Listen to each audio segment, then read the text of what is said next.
नमस्कार साथियों, आज हम पढ़ेंगे राजनीतिक सेमेस्टर दूसरा।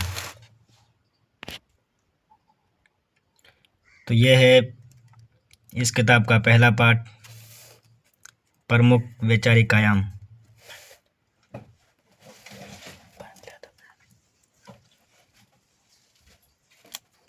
इकाई की हम यहीं से शुरू करते हैं। इकाई की रूपरेखा। उद्देश्य, प्रस्तावना, प्राचीन क्या, भारतीय क्या अभिप्राय, भारतीय चिंतन के प्रमुख आयाम, धर्म और अध्यात्म, भारतीय दर्शन का स्वरूप, भारतीय जीवन शैली तथा उसमें निहित जीवन मूल्य और जीवन और ज्ञान की संपदा। और 1.5 पर आते हैं हमारे भारतीय चिंतन के राजनीतिक निहितार्थ। राजनीतिक चिंतन, तो हम यहाँ से शुरू करते हैं प्रस्तावना में, आगे जाते हैं उद्देश्य 1.0 में।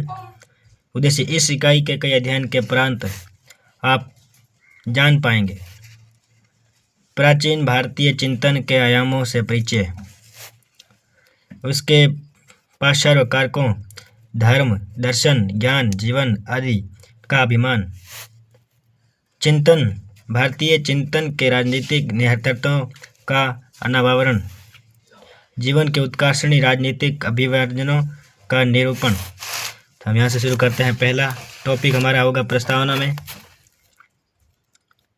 प्राचीन भारतीय चिंतन और उसके आयाम परवर्ती भारतीय धारा में बुनियादी महत्व के हैं।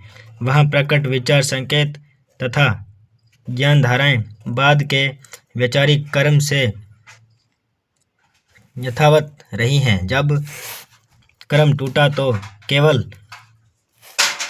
वैचारिक परंपरा की श्रृंखला टूटी, बल्कि व्यक्ति, समाज और संस्कृति सभ्यता के विकास क्रम भी टूट चले। भारत में पूर्व मध्यकाल का लगभग 400-500 वर्ष का